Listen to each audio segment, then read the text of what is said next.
Well, hello everyone.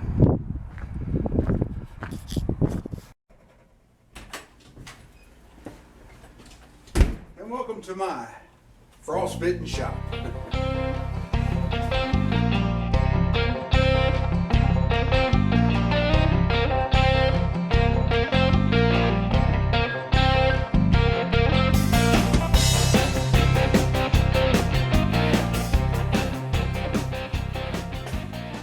Man, oh man, ain't it cold. Got some errands to run, so let's get this Chevy started up and warm it up so I can get loaded and get on the road.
Man, is it cold out here. It's below freezing. And, well, we got a lot of changes going on around the homestead, so let's get to it.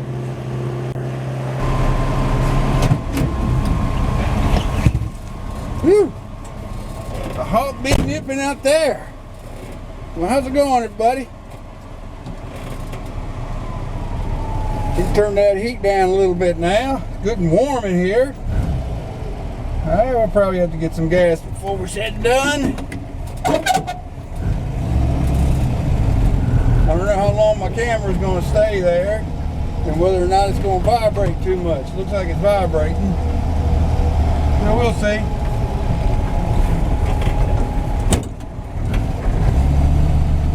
The last time I drove, it was the GMC with its automatic.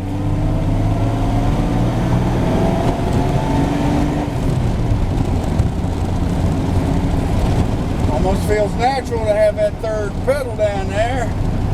Having to shift gears. Alright. Sun's not really out. Clouds forming north. You know, I thought in a previous vlog, I asked you good folks up north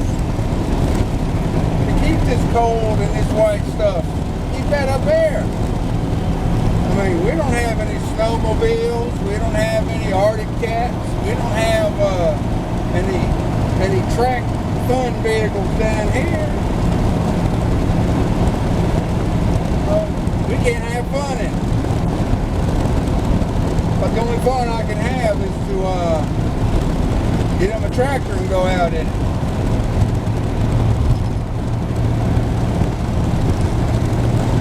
Avoiding the myriad of potholes I got around here. They're everywhere.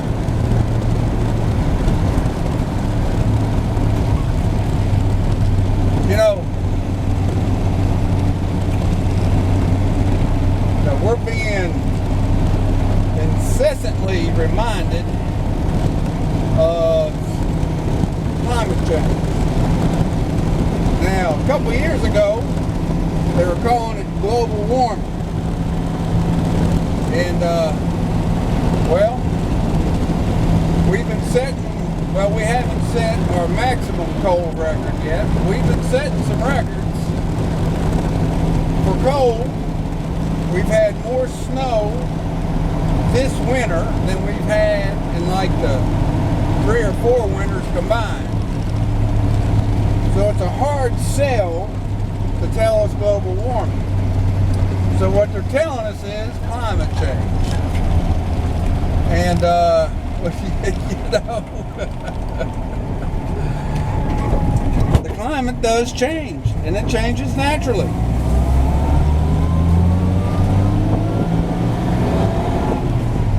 You know, we were taught that North America was totally covered in ice at one time, and that the melting of the ice of that ice age is what caused the Grand Canyon and the Great Lakes and all kinds of other stuff. The mountains, well, that's plate tectonics. That's different. But we were told all this stuff, so we know climate change, and it changes on its own. It was changing before there was man and automobiles and electric plants and coal-fired heaters, you know. I mean, they're telling us something we already know, that the planet, the temperature changes. Now, I'm about to get busy here for a moment, so I'll be back.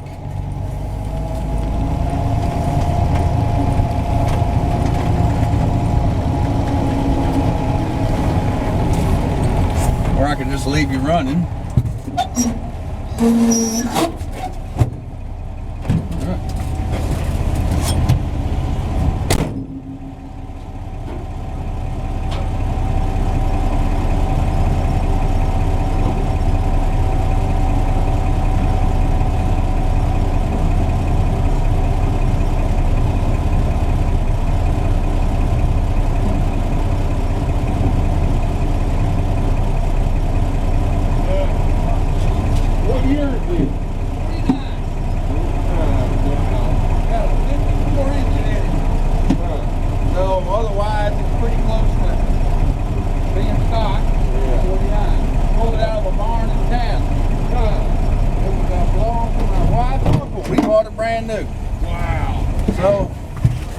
Know the history of it some.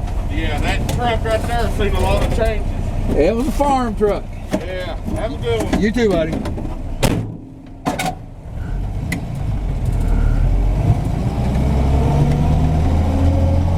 It always generates comments. And that's cool. I don't mind answering.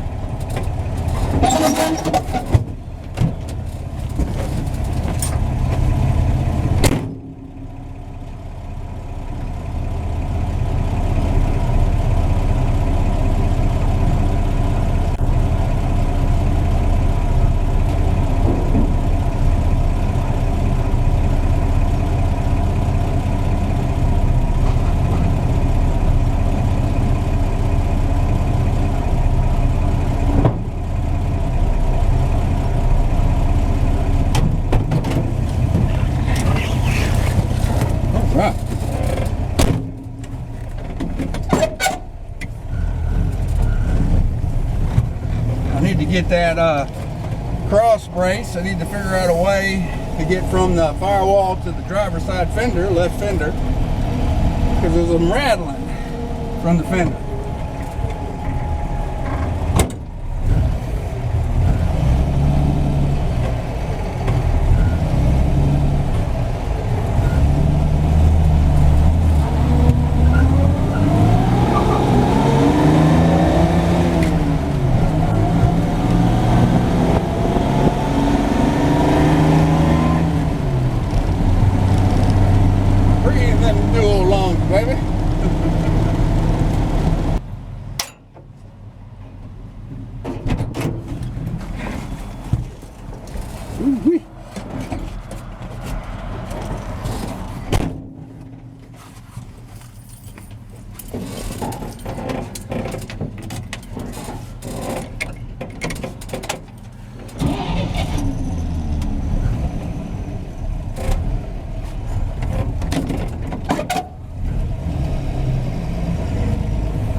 in the shade. We still got snow. We had some snow the other day.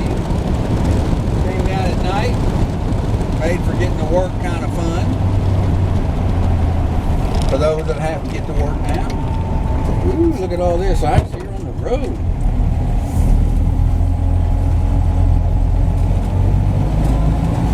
Taking a little slow.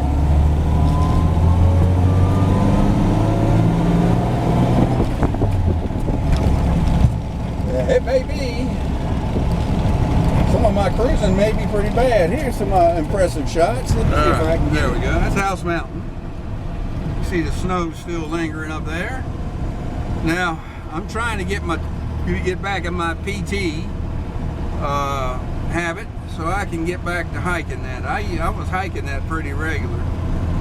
And it's a fun hike. It's a nice hike. You go up here on the south end, and it's a mile trek across the top. You go all the way to the north end, then you double back and go down about midway is how you go back down. 3 separate good trails. Really a nice hike. I really like hiking and I like being out in nature, but the older I get, the more it's hard to get away from a nice warm house with a very comfortable recliner. Yeah. Once upon a time, I used to love to get out and play, and especially in the snow. I lived up north for a while. Lived and worked up there, Philadelphia, PA, Washington, D.C. And of course, that's not north like you folks that are way up there in the Great White North. But you know, that's north to me, and they get a lot of snow.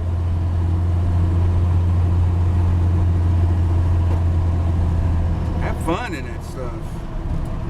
We just don't get enough down here to warrant the cost of some of the fun machinery that you guys enjoy up there. I'd love to have me a snowcat. Oh man, yeah. I like to watch a lot of videos, and I won't drop any name, but I had to go second. But this one fella, he just bought him a little snowcat. I think it'll seat 3. He sits kind of in the middle. It's a little thing, and I think you can sit 2 on either side of him, but it's real cramped. I think it's more designed for like 1. But man, that's a fun looking thing. And when he's up there in the snow. And I mean, they get snow late fall all the way to early spring. He's up there in Canada. So the part, I guess some parts of Canada don't see that much snow, according to what I see. But he's up in the part where he's, he's building the cabin and everything, and he wants to be as far away as he possibly can. His father helps him, and his grandfather owns property up there.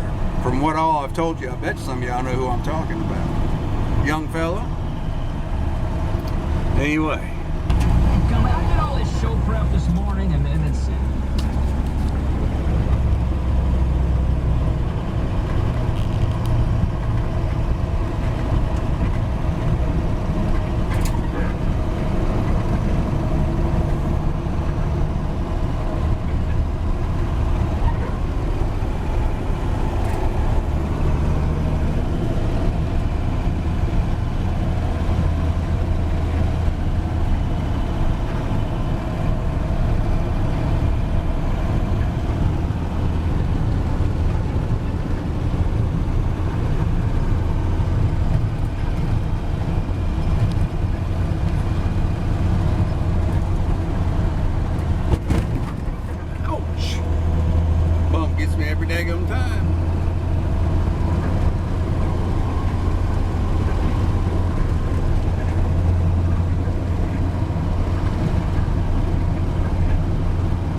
Doing 60 now on the Chevy, and we're at 3,000, like I said, so 600 RPM difference.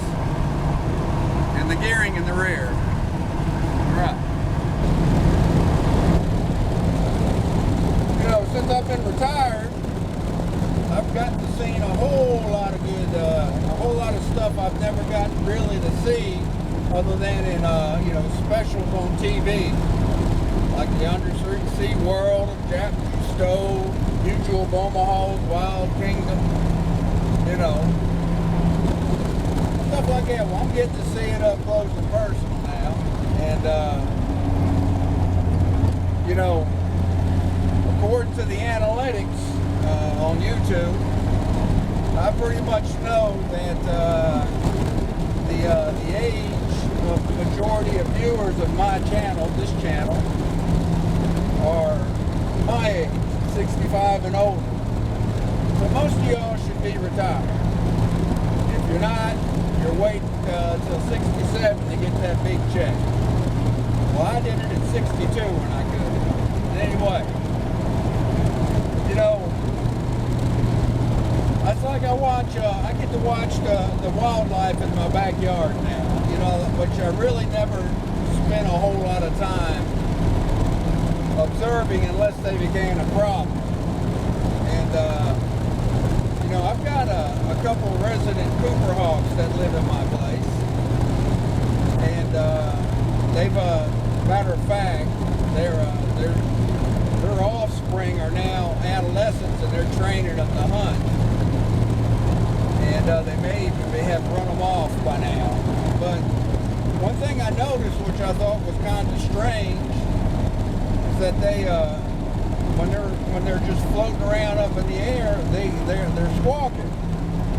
You know that sound that they always put the wildlife movies, you know. And I'm thinking, well, why are they announcing their presence?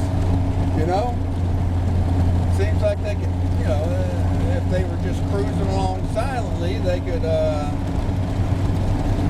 surprise their prey easy. But it ends up that I think what they're doing is when they announce it, they may get the less wise of the, you know, I've got a lot of doves, and that's their primary prey, I think. That and blue jays and such. But I think the younger ones will, you know, will take flight, and it flushes them. That's just a guess. I don't know. But they 8 times out of 10 they'll squawk. They'll announce their presence. Other times I'll be out there and a shadow will fly over me, and I'll just look up and I'll see them. They're not making a sound. So I don't know. Maybe some of you all with more knowledge on it would know that more. And another thing I've noticed is chipmunks, which also would be a primary prey of those Cooper hawks. You ever notice when they run, their tails are sticking straight up? I wonder what the significance of that is. I don't know. My neighbor on the west side of me, she used to raise horses. She's down to just 2 now. She used to board them, and she trained Western style. But she also keeps all kinds of critters. I'm talking about exotic kind of chickens and ducks and so forth, and goats. And 3 of her ducks have taken to my little pond. Now my pond it's a wet weather spring fed pond, so it's generally got water in it year round. You know, it takes a drought to get get it dry, and so it's got water year round, and it's got a resident snapping turtle. I'll pop a picture up here, and where I caught it out in the ground, out in my grass when I was mowing. And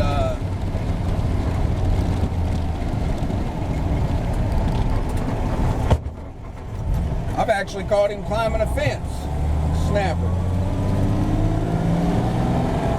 They can get around now, and what they'll do is, now I'm not on my my knowledge on the snapping turtles.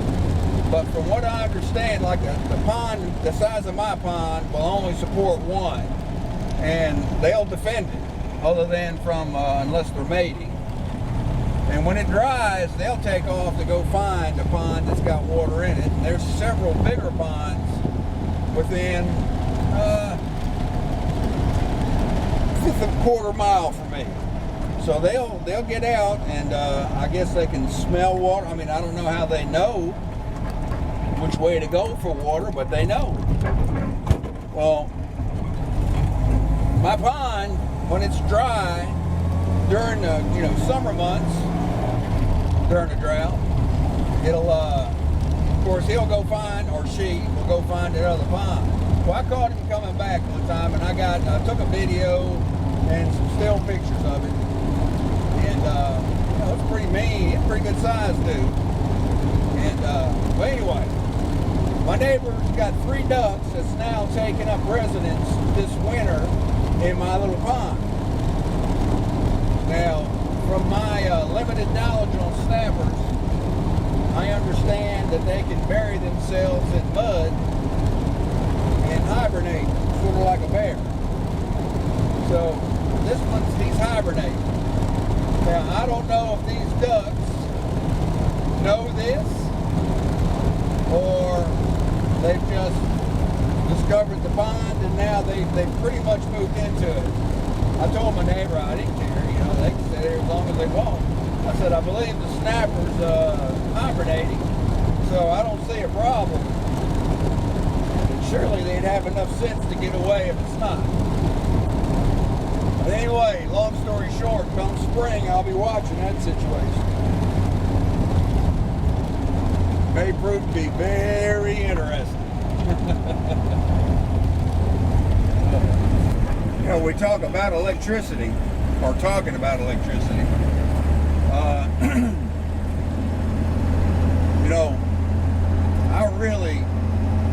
I'm more mechanically inclined than I am electrically inclined.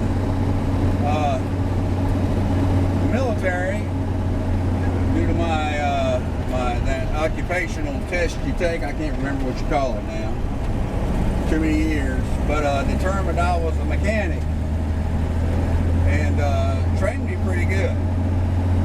And when I got out, I tried working in a machine shop, which I really enjoyed, and kind of wished I would have stuck with that. And I worked as a line mechanic, and decided I'd take that VA benefits and go to electronics school. But anyway, so I got into electronics, and then I got on the technology bandwagon, and let me tell you, it's an amazing thing, technology, how it's moved, how it works. And I took just enough math in high school to get along, to pass. And I just did not realize how heavily math works in everything. So even though I know the majority of the watchers of this channel are my age, or let's say 50 and above, there is some youngsters that watch this, some youngins. And those of you that are still in school, math is where you need to learn math. If you're not grasping math, get that teacher to teach you good, because just about everything is based on math. Everything. And especially in electronics. And as we progress on, where the water's really high, as we progress on, electricity and electronics are more and more taking over our daily lives. I mean, when I was coming up, mechanicking was the thing. I mean, my first job was pumping gas, checking oil, washing your windshield, checking air in your tires. That's what I did when I started working. And I still enjoy working on my own stuff. But electronics, you know, I got on that bandwagon and it went on. And now I'm watching my two grandsons, third grader and a kindergartner. And neither one of them are really into mechanics. I mean, they're just not. Well, the older one, he's into building stuff. But the younger one, he's all electronics. He's all about technology. And I watch the third grader. They do a lot of this virtual teaching. Like right now, the schools are out because of this.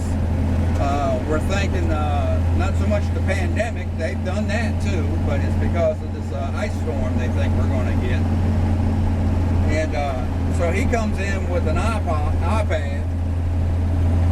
He does a we call it a FaceTime call to one of his buddies, and then they start playing this game together. It just amazes me how they, at that age, how they figure this stuff out.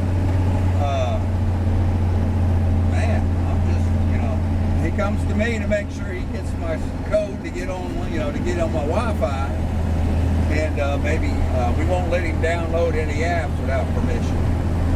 But man, and the kindergartner, he's almost to that point. I mean, he knows how to enter the security codes to get in that, to get in, you know, to get in past our flimsy security to keep him from getting online without us knowing. I mean, it just amazes me. The thing is, they run some math home, the third grader, and the way they're going about teaching math is, I just don't grasp it. It's not that new math that they talked about. We got that drummed out of these schools. What do you call it? I forgot the term they use for it. I'll post it up in the but the way he does problem solving, he'll work it off to the side, and it takes like twice the work. And I don't know if they're wanting him to grasp the turn that down. I don't know if they're the methodology better or what, but you know, we grasped it pretty good, and it's like I tell them, you know, I mean, the math we learned and the way we learned it was good enough to put a man on the moon, to shoot rockets all the way to Mars. You know, we're you know, and you know, math is sometimes you gotta, it's absolute. You gotta have, you know, it's not horseshoes or grenade throwing where, you know, close enough. It's not. You need to be as exact as you can be. Of course, all these electronics I worked on, they always had fine-tuning adjustments, you know, because there's some variables you just can't account for. You know, weather, heat expansion, cold contraction. It's good coffee, good life. But electric, you know, mechanical, you know, if you look at like, you know, all the major car manufacturers, they're really pushing, they're really investing deeply into electric automobiles. And Tesla, I mean, he's like on the cutting edge. Have you seen what SpaceX, what they're doing with their booster rockets? They're landing precisely. Isn't that something? I mean, that just so flat amazing. You know, Tesla's got cars now that's got a range, you know, like, I could be off a few miles, but like 350 miles, you know. This truck, I wouldn't dare take it over 200 miles on a tank full. Normally, when I get around 150 miles, I'm fueling up. my F-150, I could probably get 400 miles out of it, but I'd be sucking fumes. And my wife's RAV4 won't get 400 miles. So, you know, electric cars, you know, and kids, there is mechanics involved in them, in the gearboxes. But, you know, the mechanical aspects are just diminishing so much. It's getting, you know, electronic. So our youngins, they've got to grasp that in the way that we grasped mechanical theory when we were young. But we still need mechanics. We can't, they still think it's Halloween over there. But, I mean, we're still going to need mechanical to work with electrical in order to continue supplying power to our grid, powering our automobiles, our trucks, cars, tractors, lawnmowers, hand tools, power tools.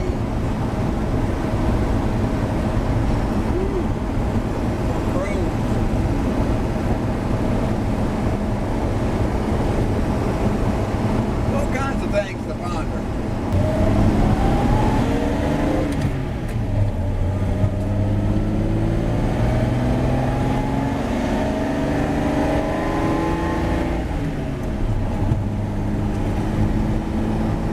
I like to hear him bark sometimes.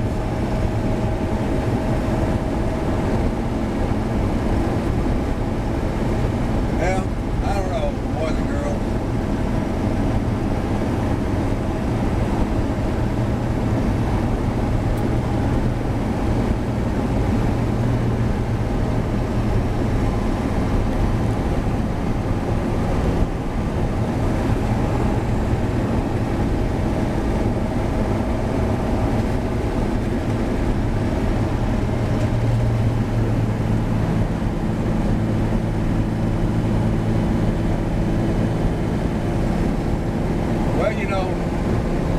I just lose my motivation to wrench in this cold weather. You know, at one time, I found myself working on tow vehicles on the flight deck of an aircraft carrier during the winter as we crossed the Atlantic. And as we sailed around in the Mediterranean. And I worked night shift for most of that cruise. You couldn't see this far in front of you without light.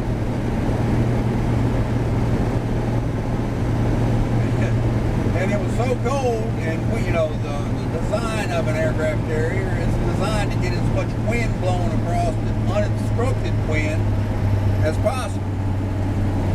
So the flight deck would be a very, very cold environment to try to turn a wrench in.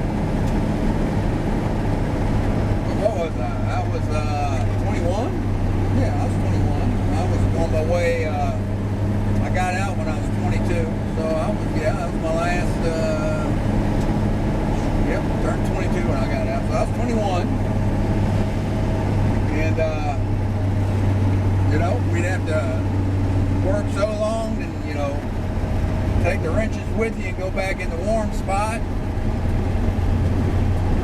warm up, thaw up, and then go back out. I mean, I hate to use this analogy, but your snot would dry and hang down like daggers. But we did it. You know, we launched and recovered aircraft day and night. Rain, snow, sleet. It didn't really snow much out there. Just freezing rain. Yeah, we didn't get snow out in the ocean. Something that I don't remember ever getting snow. But we did it. You gotta be young. underestimate the abilities of our young. You know, I'd say on that aircraft carrier, the vast majority were 22 and younger. And, if you've never been during flight ops, never experienced flight ops on an aircraft carrier in the middle of an ocean, it's what I call organized mayhem. It's something else.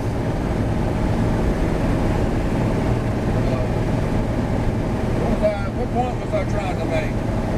Youth? Yeah, maybe that's it. Don't underestimate youth.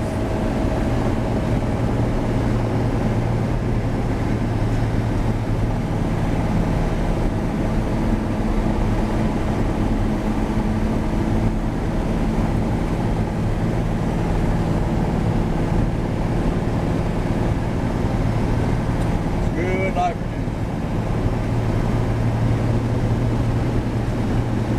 Really, I just turned from a great day to cruise to a bad day to cruise.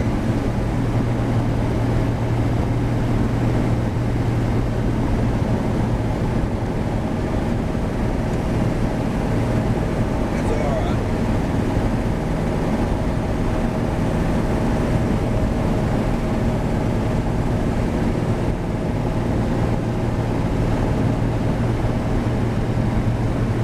You know, I want to thank all y'all that watch my channel.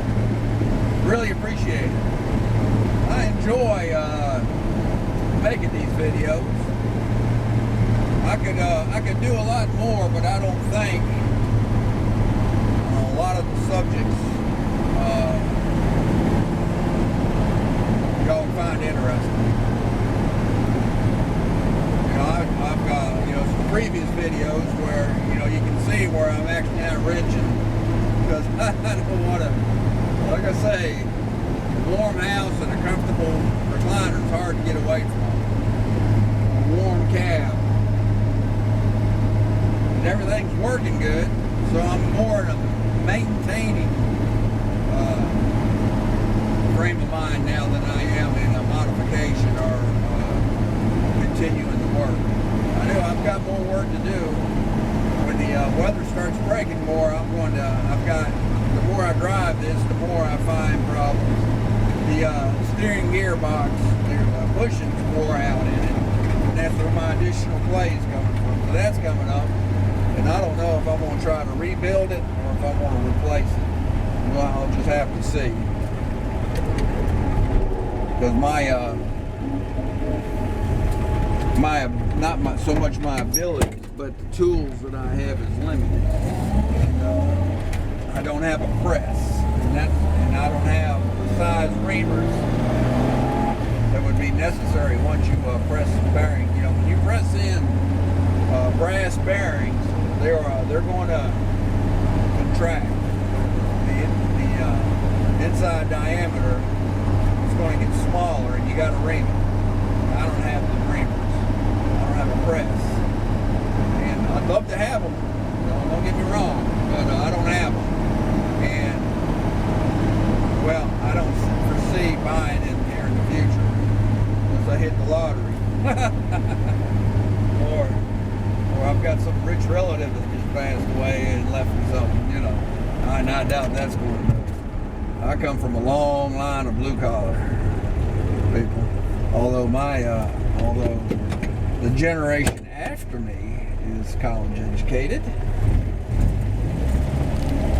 Going to be.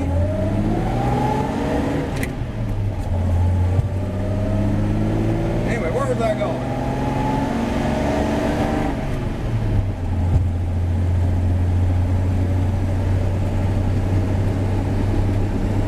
I forgot where I was going. Did it ever happen to you? Or you all? You ever walk in a room, forget why you did? You were in there for something.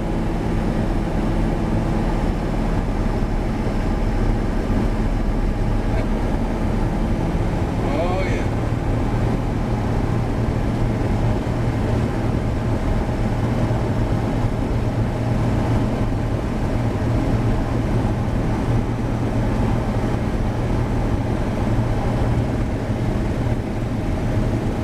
keep building my area. Building. There's 2 new subdivisions within a mile of me each way.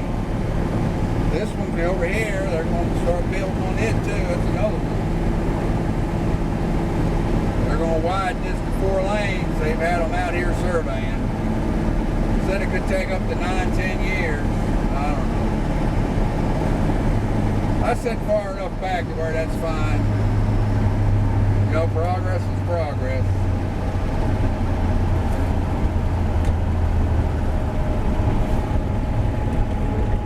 Here we are, back to the hacienda.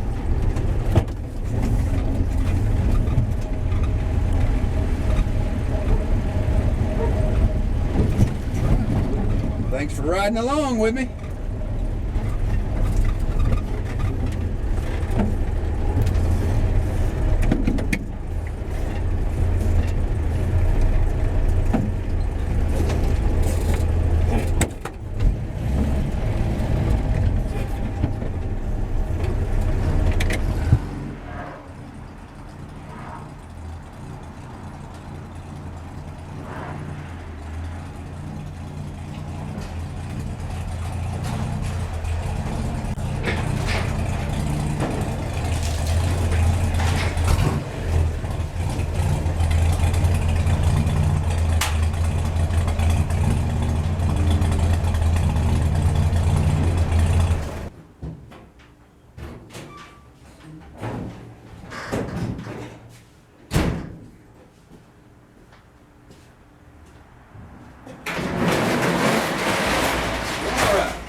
Well, that was a good cruise. Anytime you go out in one of these old things and you get out, you have a good time, and it gets you back home, that's always a great thing, isn't it? So far, neither one's let me down, although that GMC, before I swapped out that fuel tank, it stopped on me a couple times where I had to actually replace the fuel filter before the fuel pump. So, and I carried a spare, and I made it to where I could get to it easy. New gas tank, ain't done it since. So anyway, well, hope you enjoyed the cruise. It was fun. I enjoyed it. I always enjoy taking either one of these out, and either one gives me a different type of cruise. Oddly enough, although you would think the flashier one will get the most attention, the old Chevy here gets most of it. People seem more interested in asking about it than the GMC. I don't know, maybe it's too flashy, if there's such a thing. Well, anyway, thanks for coming along with me. Thanks for watching. Hope you and yours are having a good one, and 2021 should be a whole lot better than 2020. Let's get rid of that dude. So anyway, have a good one. We'll see you around on the next one, and we'll see you. All right.